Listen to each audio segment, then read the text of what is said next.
서울기술사관의 김정원 교수입니다. 자, 건설재해 예방대책에 대해서 설명을 드리겠습니다. 이게 먼저 얘기하기 전에 이 문제가 실제로 출제가 됐죠. 되고 있는데 이 문제는 상당히 어려운 문제예요. 굉장히 쉬운 문제 같지만은 어려운 문제죠. 지금 이런 얘기를 한번 해보겠습니다. 어떤 논리적인 근거하에 우리 얘기하는 합리적인 결론을 내린다. 한번 생각해 해볼까요? 합리적 결론. 이 부분부터 생각을 한번 해보겠습니다. 중요한 부분은 뭐냐면 이론적인 부분에 대해서 원인, 대책이 여러 가지가 있을 수 있겠는데 중요한 부분은 가장 확실한 대책은 무엇일까요? 라는 부분을 생각해서 그게 나와야 되겠죠. 즉 이런 문제는 시험 문제를 내면은 이론적인 부분보다는 기술사적인 얘기를 듣고 싶어서 문제를 낼 것으로 생각이 되는데요. 자, 먼저 이제 한번 내용을 보겠습니다. 제일 먼저 쓸 수 있는 거는 1번 정의를 쓰고요. 정의를 재에 대한 정의를 쓰고요. 2번 재에 대한 유형을 쓸 수 있겠죠. 재 유형. 여기 보시면 왼쪽에 보시면 건설업에 대해서 우리 보통 중대재해에 대한 부분의 유형을 얘기하고 있어요. 물론 일반적인 산업재해, 다치기만 하는 산업재해도 얘기할 수 있겠지만 중대재해가 중요하니까 중대재해에 대한 어떤 산업재해 유형을 얘기한다면 왼쪽과 같죠. 그래서 우리 이런 얘기를 합니다. 이탈리아의 경제학자 파레토가 어떤 얘기를 했죠? 80대 20의 법칙. 즉 모든 결과의 80%는 그 원인 20%에 기인한다. 원인 20%에 기인한다 하는 거예요. 그래서 이 통계를 내는 기준은 뭐냐면 통계를 내는 그 근본적인 목적은 뭐냐면 원인 두 개, 즉 가장 중요한 원인 두 개만 제거해도 80%를 해결할 수 있다라는 얘기예요. 자, 그럼 한번 내용을 보겠습니다. 1등과 2등을 볼까요? 자, 이게 보면요. 여기에 대한 어떤 발생률. 저기 이제 중대재해에 대한 발생률을 얘기하고요. 그 다음에 종류를 얘기하면 1등이 뭐예요? 추락이다. 일단은 100%라고 기준하고 50%로 기준하면 우리 이제 보통 보시면 60%가 추락이다. 추락이 있고요. 그 다음에 2등이 뭐예요? 보니까 부딪힘에서요. 우리 이제 깔림이나 뒤집힘 같은 협착 말고 이제 부딪힘을 얘기하면은 10%다. 해서 부딪힘이에요. 이제 내용을 보시면 어떤 얘기냐면 이 두 가지가 거의 80%에 육박한다는 거죠. 그러면 우리는 어떻게 한다? 이 추락재만 제거해도 사망재를 절반 줄일 수 있다. 재해를 줄일 수 있다라는 거예요. 그래서 이런 부분에 대한 유형을 우리가 얘기하는 유형에 대한 부분을 통계별로 한번 설명을 할 수가 있어요. 자, 그럼 유형에 대한 부분을 생각하시면 추락, 충돌, 질식, 협착, 감전, 도괴, 붕괴 이런 것들 여러 가지가 있겠죠. 그런 부분에 대해서 나머지 조금 중요도가 떨어지는 것을 설명을 할 수 있고요. 자, 그 다음에 이제 메커니즘을 생각해 보겠습니다. 메커니즘은 왜 하나요? 즉 우리가 얘기하는 도미노 이론이에요. 도미노 이론. 이거는 왜 하는 거죠? 원인을 찾기 위해서 그러는 거죠. 메커니즘 다음에 원인을 해요. 자, 우리 이제 하이니의 그 도미노 이론을 보면 하이니란 분이 이렇게 이제 얘기했죠. 유사계 불사제. 자, 유전적인 요인이 있고요. 그 다음에 사회적인 요인이 있어요. 그 다음에 개인적 결함이 있고요. 그 다음에 유사계 불사제. 불완전한 행동, 불완전한 상태. 그 다음에 사고, 재해로 이루어진다. 그래서 이 부분에 대한 어떤 재해 메커니즘을 얘기했죠. 이른바 외우는 방법은요. 유사계 불사제. 이렇게 외우기도 해요. 유사 개불을 사자. 개불 아세요? 개불. 자, 이렇게 외운다. 자, 그러면 여기 이제 이거를 뭐라고 하죠? 직접 원인이라고 해요. 불완전한 행동, 즉 위험한 기계에 접근을 하거나 또는 방호장치를 제거를 하거나 예를 들면 우리 추락 방지에 대한 어떤 덮개를 제거를 하거나 이렇게 작업하면 불완전한 행동이고요. 불완전한 상태에 대한 부분에서는 행동은 인적이 하지만 상태는 물적이죠. 그런 어떤 시설물에 대한 결함 이런 것들이 상태가 되겠습니다. 자, 그럼 이게 뭐죠? 이게 간접원인이에요. 간접원인. 자, 그러면 유전적 요인에 대해서는 노화, 예를 들자면 사회적 요인에 대해서는 어떤 인간 관계, 개인적 결함에 대해서는 어떤 교육의 미비 이런 것들이 있으면 생긴다는 거니까 도미노 이론에 따라서는 간접 원인을 제거하거나 직접 원인을 제거하면 되겠습니다. 요거를 또 이제 우리 버드는 이렇게 얘기했죠. 안포불사제. 안전관리가 불철저하고 가장 기본적인 게 이렇게 되고요. 포엠. 우리가 얘기하는 포엠이라고 하죠. 맨, 그 다음에 머신, 머신, 그 다음에 미디어, 작업 방법, 매니지먼트. 자, 이런 부분에 포엠에 대한 문제가 있으면 불사제된다. 불완전한 행동, 똑같습니다. 불완전한 행동, 불완전한 상태, 사고 재해가 난다. 그래서 이렇게 얘기해서 이분은 또 어떻게 했죠? 요거를 직접 원인이다. 여기를 이제 그 기본 원인이다. 이 근본 원인이라고 얘기했죠. 그래서 이런 메커니즘을 얘기한다라는 건 4번 여기서 뭘 얘기해요? 원인을 얘기하는 거죠. 원인을 제거하는 게 대책이 되고요. 그래서 이제 대책에 대한 부분에서 이렇게 얘기할 수 있겠죠. 교관기, 교육적 방법, 기술적 방법, 관리적 방법 이렇게 얘기해서요. 교육적 방법은 뭐가 있죠? 예, 뭐 안전교육 또는 작업 순서, 방법의 교육. 자, 안전교육, 보건교육, 작업 순서에 대한 교육, 작업 방법에 대한 교육, 뭐 이런 것들을 쓰고요. 기술에 대한 부분은 뭐가 있나요? 예, 우리 이제 얘기하는 뭐 설계 검토, 구조 해석, 인간 공학 이런 것들이 있죠. 설계 검토, 구조 해석, 인간 공학, 예, 뭐 예를 들면 동작 경제 뭐 이런 것들요. 자, 그다음에 관리적인 부분에서는 관리적 대책은 어떤 부분이 있나요? 뭐 안전관리 계획서를 내거나 위험성 평가를 하거나 하는 거죠. 안전관리 계획서, 위험성 평가. 그다음에 안전을 지도하고 점검하고 확인해야 되겠죠. 안전 지도, 점검, 확인. 자, 그러면 이제 기본적으로 한번 보겠습니다. 이 책에 있는 내용은 다 썼어요. 재해에 대한 유형, 재해에 대한 메커니즘, 원인과 대책.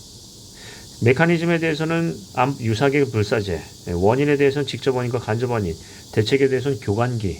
이렇게 이제 달달 외워서 쓴다고요. 그러면은 합격을 시켜줘요? 안 시켜줘요? 당연히 안 시켜줍니다. 왜요? 예, 달달 외우는 기사 같잖아요. 기사를 폄훼하자는 얘기가 아니라 기술사라고 하면 현장에서 발생되는 문제점과 어떤 대안을 제시할 수 있는 사람, 이런 부분을 얘기하는 거죠. 자, 그럼 한번 보겠습니다. 실태를 한번 볼게요. 자, 이제 이런 여러 가지 얘기를 할 수 있어요. 위에서 보니까, 여기 내용을 보니까, 이게 사망제의 60%가 추락제에서 유발이 된다. 추락이에요. 그러면 어떤 논리를 펼 수 있냐면, 자, 추락제가 사망제의 60%를 차지한다라는 거예요. 그러면 추락제를 근절하면 사망사고를 절반 줄일 수 있다. 사망사고를 절반 이상 줄일 수 있다. 이게 된다는 거예요. 그러면 어떤 부분에서 추락사고가 많이 나냐고 했더니 아이러니하게도 뭐가 된다?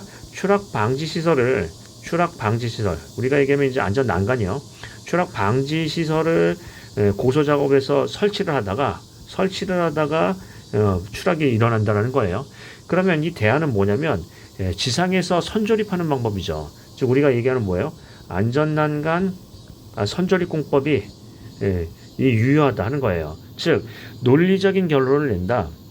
추락에 대해서 60%의 사망제에 대한 부분을 포함하고 있으니 추락방지 시설 추락 방지를 해야 되는 것이 이제 사망재해를 근절하기 위한 근본적인 방법이고, 자, 추락재해를 방지하려고 봤더니 재해가 어디서 많이 일어나냐면 아이러니하게 추락 방지 시설을 설치할 때 생긴다. 그러면 추락 방지 시설을 지상에서 선조립하는 안전난간 선조립 공법 같은 것들을 하면은 되겠다라는 어떤 의견도 출할 수 있죠.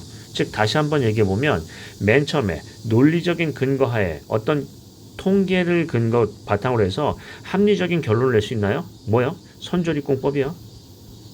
그래서 이런 것들이 나와야 돼요. 자, 이제 이런 부분 한번 보겠습니다. 이거 말고도 이런 얘기를 할 수 있죠. 우리 이제 소규모 공사 현장 150억 미만의 소규모 공사 현장의 실태를 한번 볼게요. 자, 지금 현행에 대해서 안전관리자는 얼마로 돼 있다? 안전관리자의 선임 대상은 자가 상시로 선임이 돼야 되는 부분은 얼마요? 건설공사 120억 이상, 상시근로자가 300인 이상 이렇게 돼 있죠. 이게 어디까지 이제 되는 거예요? 2023년에는 우리가 얘기하는 50억까지 이걸 늘리게 돼 있는데 문제는 뭐냐면 50억 이상에서 120억까지는 뭐예요? 겸직이 가능해요. 겸직이 가능하다 하는 거예요. 그러면 50억 미만은 어떻게 되죠? 미만은 여기 이제 안전관리자 선임 대상이 아니에요. 대상이 아니다. 그러면 이 선임 대상이 아니니까 정부에서는 어떤 얘기를 하죠? 우리 이제 재해예방 기술 지도를 하죠. 건설 산업에 대한 재해예방 기술 지도를 받게 돼 있어요. 재해예방 기술 지도. 근데 이게 이제 문제가 뭐냐면 이 실태가 이 기술 지도 기관을 폄훼하는 게 아니라 실태가 어떻게 되냐면 이 기술 지도하는 지도자에 대한 어떤 자질 문제하고요. 이분들이 현장에서 필요한 것은 뭐가 필요하다? 네, 점검이 필요해요. 실은요. 점검하고 지적하고 그다음에 어떤 확인을 하고 조치를 하고 이런 것들이 필요한데 뭘 하냐면 예를 들자면 어떻게 하죠? 네, 팜플렛을 나눠주고 교육에만 치중하더라. 그래서 현장에서는 문제가 있다 하는 거죠. 그러면 이런 부분을 한번 보겠습니다. 50억 미만 소규모 현장에서의 어떤 안전관리의 취약성과 관리 대책 얘기하면 안전관리자를 겸임 대상을 더 확대해야 한다. 이런 얘기를 할 수 있죠. 즉, 사망사고에서 60%에 대한 부분이 50억 미만에서 일어나고요. 더 웃기는 것은 그 중에서도 5억 미만에서 한 40% 이상이 사망사고가 난다라고 볼 때 소규모에 대한 안전관리가 안 되면, 공사 현장에 대한 안전관리가 안 되면 재예방을 확보를 할 수가 없네요. 이해되시죠? 따라서 어떻게 한다? 50억 미만에 대한 소규모 현장에서 안전관리자에 대한 부분의 미만을 확대를 해야 된다. 이런 논리를 펼 수 있나요? 두 번째, 재해예방기술 지도를 하게 돼 있는데 이 재해예방기술 지도가 조금 업체가 난립하다 보고 어떤 소자본에 대한 부분이 있으니까 거기에 대한 어떤 지도자의 자질 문제가 있고 또 현장에서는 주로 교육과 현장에서 이제 쉽게 하려고 하는 거죠. 팜플렛 나눠주고 교육하는 그 위주로 돌고 있다. 따라서 어떤 얘기를 한다? 현장에서 지적 확인 위주로 이제 어떤 체계를 박혀야 되고 이 지도자의 자질을 조금 더 상향을 해야 되겠다. 여기에 대해서 교육도 철저히 하고 해야 되겠다라는 논리를 펼 수 있을까요? 자, 그래서 이제 다시 한번 보겠습니다. 건설재해 예방에 대한 부분에서 중대재해처벌법 얘기도 꺼낼 수 있죠. 중대재해처벌법이 만들어졌지만 아직까지도 중대재해처벌에 대한 대상이 지금까지 이제 중대재해처벌법에 대해서 처벌을 받는 사례가 아직까지는 없죠. 그런 문제도 있을 수 있으니까 중대재해처벌법에 대한 부분에서 어떤 얘기를 하는 거예요. 이게 정착이 되기 전까지, 즉 중대재해처벌법 자체가 어떤 징벌을 목적으로 하는 게 아니라 계도를 목적으로 한다면 뭐 삼진 아웃제, 투 스트라이크 아웃제 이런 부분을 통해서 계도를 할 수도 있겠죠. 이해되시죠? 자, 그럼 한번 보겠습니다.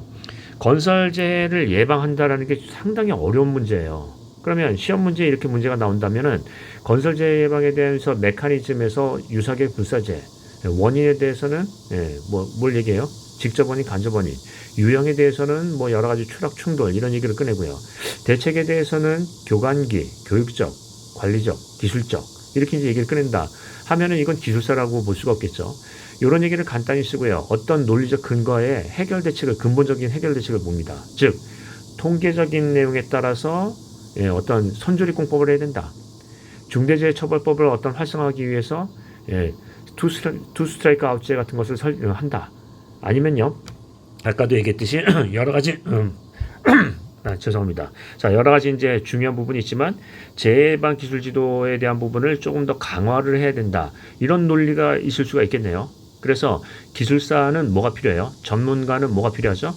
논리적 근거하에 합리적인 결론 제시가 필요하다 하는 거죠. 자, 답안에 그런 부분이 있는지 잘 보고 한번 평가를 해보겠습니다. 자, 오늘도 고생 많으셨습니다.